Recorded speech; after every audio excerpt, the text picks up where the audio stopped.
అందరికీ నమస్కారం. వనజాతనాభని వంకజేరితి నేను గట్టిగా నను గావు కావు మనుచు వచ్చినందుకు వేగ వరములీయక కాని లేవబోయిన నిన్ను లేవనీయా కూర్చుండబెట్టి నీ కొంగు గట్టిగా బట్టి పుచ్చుకొందును చూడభోగి శయన ఈ వేళ నీ కట్టమెవరు వచ్చిన గాని వారికైనను లొంగి వడకబోను.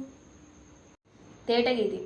గోపగాడను నీవు నా గుణము తెలిసి ఇప్పుడే నన్ను రక్షించి ఏలుకొమ్ము భూషణ వికాస శ్రీధర్మపుర నివాస దుష్ట సంహార నరసింహ దురిత దూర. అంటే, ఓ నరసింహ, నన్ను కాపాడమని నేను నీ దగ్గరకు వచ్చాను. నేను నీ దగ్గరికి వచ్చినందుకు నువ్వు నా కోరికలు తీర్చలేదనుకో, నేను ఇక్కడి నుంచి నేను లేవనివ్వను. నిన్ను కూర్చోపెట్టి నీ కొంగు పట్టుకుని నా వరములు నేను తీసుకెళ్తాను. ఈరోజు నీకు అడ్డం ఎవ్వరొచ్చినా నేను వాళ్ళకి భయపడను.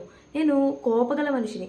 నా కోపగుణమును తెలుసుకుని నా వరములు నాకు ఇచ్చేసి నన్ను రక్షించు. ఇది ఈ పద్యం యొక్క భావం.